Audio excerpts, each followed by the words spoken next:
L'histoire officielle de Jules César est une légende. Mais derrière le marbre des statues se cache une autre histoire, faite de scandales, de rumeurs et d'accusations qui ont servi d'armes à ses ennemis. Tout commence par sa jeunesse. Proscrit par le dictateur Sylla, il est contraint à l'exil et trouve refuge à la cour du roi Nicomède IV de Bithynie. De cette période naît une rumeur qui le poursuivra toute sa vie. Ses adversaires politiques, comme Cicéron, l'accuseront d'avoir été l'amant du roi. Le surnom méprisant de reine de Bithynie est une attaque directe à sa virilité et son honneur. Une tache indélébile dans une société où la réputation est tout. De retour à Rome, César utilise une autre arme, la séduction du peuple. Il organise des jeux somptueux et des banquets, s'endettant massivement pour acheter les faveurs de la plèbe. Pour ses rivaux de l'aristocratie sénatoriale, ce n'est pas de la générosité, c'est du populisme dangereux.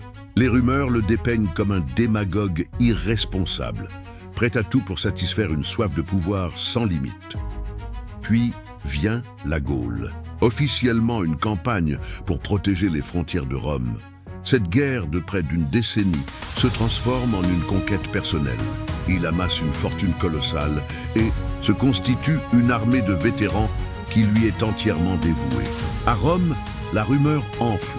César n'est plus un général de la République, c'est un seigneur de guerre qui se taille un royaume.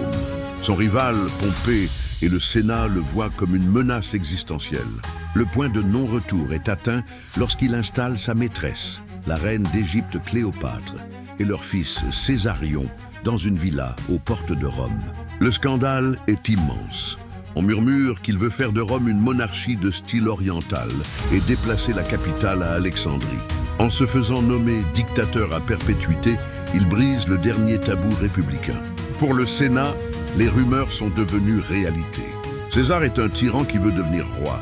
Cette conviction scellera son destin aux Ides de Mars. Au fond, César a-t-il été la victime de la calomnie ou l'architecte de sa propre légende noire ?